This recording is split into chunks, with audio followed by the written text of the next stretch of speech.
ನಮಸ್ತೆ ವೀಕ್ಷಕರೇ, welcome to ಖುಷಿ ಕಿಚನ್ ಚಾನಲ್. ಇವತ್ತು ನಾನು ಎಗ್ ಕೀಮಾ ಮಸಾಲಾ ಮಾಡ್ತಕ್ಕಂಥ ವಿಧಾನ ನಿಮ್ಗೆ ತೋರಿಸ್ಕೊಡ್ತಾ ಇದ್ದೀನಿ. ತುಂಬಾ ರುಚಿಯಾಗಿರ್ತಕ್ಕಂಥ ಒಂದು ರೆಸಿಪಿ ಇದು. ಚಪಾತಿಗೆ ಮತ್ತೆ ದೋಸೆಗೆ ತುಂಬಾ ರುಚಿಯಾಗಿರುತ್ತೆ. ಮತ್ತೆ ಇದರಲ್ಲಿ ಒಂದು ಇಂಗ್ರೀಡಿಯಂಟ್ ನ ಹಾಕ್ಲೇಬೇಕು, ಅದು ಹಾಕೋದ್ರೆ ನಿಮ್ಗೆ ರುಚಿ ಬರೋದು. ಅದರಿಂದ ವಿಡಿಯೋನ ಕೊನೆ ತನಕ ನೋಡಿ ಅಂತ ಹೇಳಕ್ ಇಷ್ಟಪಡ್ತೀನಿ. ಬನ್ನಿ ವೀಕ್ಷಕರೇ, ಇದು ಮಾಡ್ತಕ್ಕಂಥ ವಿಧಾನ ಹೇಗೆ ತಗೋಣ. ಮೊದಲಿಗೆ ವಿಷಯಕ್ಕೆ ನಾವಿಲ್ಲಿ 5 ಮೊಟ್ಟೆ ತಗೊಂಡಿದ್ವಿ. ಅದು ತಗೊಂಡು ನಾವು ನೀಟಾಗಿ ಬೇಯಿಸಿಟ್ಕೊಂಡಿದ್ವಿ. ನಂತರ 2 ಈರುಳ್ಳಿನ ಈ ರೀತಿ ಪೇಸ್ಟ್ ಮಾಡ್ಕೋಬೇಕಾಗತ್ತೆ. ಹಾಗೆ 1 ಟೊಮೆಟೊ ಪೇಸ್ಟ್ ಕೂಡ ಬೇಕಾಗುತ್ತೆ. ನಂತರ ಮನೇಲಿ ರುಬ್ಬಿರ್ತಕ್ಕಂಥ ಹಸಿಶುಂಠಿ ಬೆಳ್ಳುಳ್ಳಿ ಪೇಸ್ಟ್. ವೀಕ್ಷಕರೇ, ಈಗ ನಾವು ಏನು ಮೊಟ್ಟೆ ಬೇಯಿಸ್ಕೊಂಡಿದ್ವಲ್ಲ, ಮೊಟ್ಟೆ ನಾವು ಈ ರೀತಿ ಕಾಯಿ ಹೇಗೆ ತುರಿತಿರೋ ಆ ರೀತಿ ನಾವು ಈ ರೀತಿ ಸಣ್ಣ ಸಣ್ಣದಾಗಿ ತುರ್ಕೋಬೇಕಾಗತ್ತೆ. ಈ ರೀತಿ ಮಾಡ್ಕೊಂಡ್ರೆ ನಿಮ್ಗೆ ಎಗ್ ಕೀಮಾ ಮಾಡೋದಕ್ಕೆ ಆಗೋದು. ಬನ್ನಿ ಇದು ಮಾಡ್ತಕ್ಕಂಥ ವಿಧಾನ ಹೇಗೆ ತಗೋಣ. ಮೊದಲಿಗೆ ಒಂದು ಬಾಂಡಿ ತಗೊಂಡು ವೀಕ್ಷಕರೇ ಬಿಸಿ ಮಾಡ್ಕೋಬೇಕಾಗತ್ತೆ. ನಂತರ 2 ರಿಂದ 3 ಟೇಬಲ್ ಸ್ಪೂನ್ ಎಣ್ಣೆನ ಇದಕ್ಕೆ ನಾವು ಹಾಕೋಬೇಕಾಗತ್ತೆ. ನಂತರ 1/4 ಟೀ ಸ್ಪೂನ್ ಜೀರಿಗೆ ಹಾಕೊಳ್ಳಿ. ಇದಾದ ನಂತರ ನಾವೇನು ಈರುಳ್ಳಿ ಪೇಸ್ಟ್ ತಗೊಂಡಿದ್ವಲ್ಲ ಅದನ್ನ ಹಾಕೊಂಡು ಸ್ವಲ್ಪ ಹೊತ್ತು ಚೆನ್ನಾಗಿ ಫ್ರೈ ಮಾಡ್ಕೋಬೇಕಾಗುತ್ತೆ ವೀಕ್ಷಕರೇ.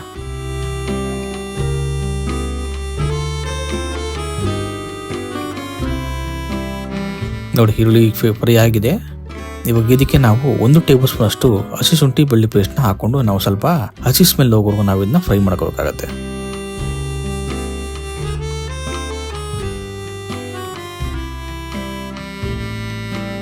ನೋಡಿ, ಈ ರೀತಿ ಚೆನ್ನಾಗಿ ಫ್ರೈ ಆಗಿದೆ. ಇವಾಗ ನಾವು ಇದಕ್ಕೆ ಟೊಮೊಟೊ ಪೇಸ್ಟ್ ಹಾಕೊಂಡು ಚೆನ್ನಾಗಿ ಮಿಕ್ಸ್ ಮಾಡ್ಕೊಳ್ಳೋಣ. ಇದು ಮಾಡಬೇಕಾದ್ರೆ ವೀಕ್ಷಕರು ಯಾವುದೇ ಕಾರಣಕ್ಕೂ ನೀರನ್ನ ಮಿಕ್ಸ್ ಮಾಡಬಾರ್ದು. ಮಸಾಲೆನ ಇದೇ ಥರ ಡ್ರೈ ಆಗಿ ನಾವು ಫ್ರೈ ಮಾಡ್ಕೋಬೇಕಾಗತ್ತೆ. ಆವಾಗಲೇ ಇದು ಟೇಸ್ಟ್ ಬರೋದು.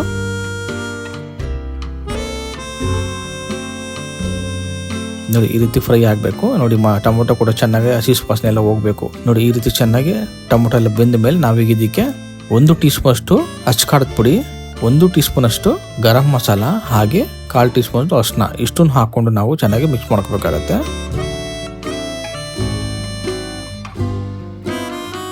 ನೋಡಿ, ಈ ರೀತಿ ಆದ್ಮೇಲೆ ಈ ಸಮಯದಲ್ಲಿ ನಾವೇನು ಮೊಟ್ಟೆ ತಗೊಂಡಿದ್ವಲ್ಲ ಅದನ್ನ ಹಾಕೊಂಡು ಚೆನ್ನಾಗಿ ಮಿಕ್ಸ್ ಮಾಡ್ಕೋಬೇಕಾಗತ್ತೆ.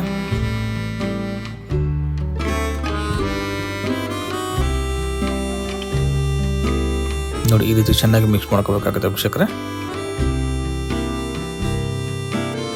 ನೋಡಿ, ಈ ರೀತಿ ಆದ್ಮೇಲೆ ಈ ಸಮಯದಲ್ಲಿ ನಾವು ನೀರನ್ನ ಮಿಕ್ಸ್ ಮಾಡ್ಕೋಬೇಕಾಗತ್ತೆ. ನಿಮ್ಗೆ ಎಷ್ಟು ತಿಳಿಬೇಕೋ ಅಷ್ಟು ನೀರನ್ನ ಮಿಕ್ಸ್ ಮಾಡ್ಕೋಬೇಕಾಗತ್ತೆ. ಜಾಸ್ತಿ ತಿಳಿಯಬಾರ್ದು. ಮಸಾಲ ಆಗಿರೋದ್ರಿಂದ ನಾವು ಸ್ವಲ್ಪ ಗಟ್ಟಿಗಿದ್ರೇನೆ ಇದಕ್ಕೆ ರುಚಿಯಾಗಿರುತ್ತೆ ವೀಕ್ಷಕರೇ. ಚಪಾತಿಗೆ ದೋಸೆಗಂತೂ ಒಳ್ಳೆ ಕಾಂಬಿನೇಷನ್ ಇದು. ನೋಡಿ, ಇಷ್ಟು ನೀರು ಹಾಕೊಂಡ್ರೆ ಸಾಕಾಗುತ್ತೆ. ಸ್ವಲ್ಪ ಕುದಿ ಬಂದ್ಮೇಲೆ ಇದು ಇನ್ನೂ ಸ್ವಲ್ಪ ಗಟ್ಟಿ ಆಗುತ್ತೆ.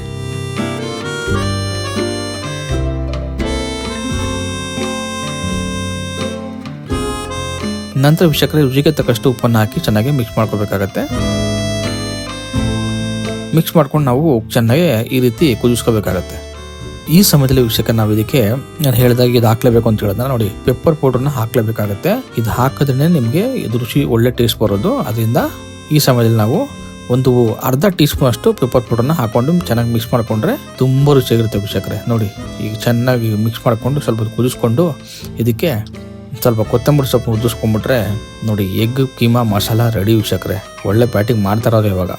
ನೋಡಿದ್ರೆ ವೀಕ್ಷಕರೇ, ತುಂಬ ಸುಲಭವಾಗಿ ಎಗ್ ಕೀಮಾ ಮಸಾಲ ಹೇಗೆ ಮಾಡೋದು ಅಂತ ನೀವು ಇದರ ಮನೇಲಿ ಒಮ್ಮೆ ಟ್ರೈ ಮಾಡಿ ಹೇಗಿದೆ ಅಂತ ಕಮೆಂಟ್ ಬಾಕ್ಸಲ್ಲಿ ತಿಳಿಸಿ ಅಂತ ಹೇಳ್ತಾ ವಿಡಿಯೋನ ಮುಗಿಸ್ತಾ ಇದ್ವಿ. ಧನ್ಯವಾದಗಳು ವೀಕ್ಷಕರೇ.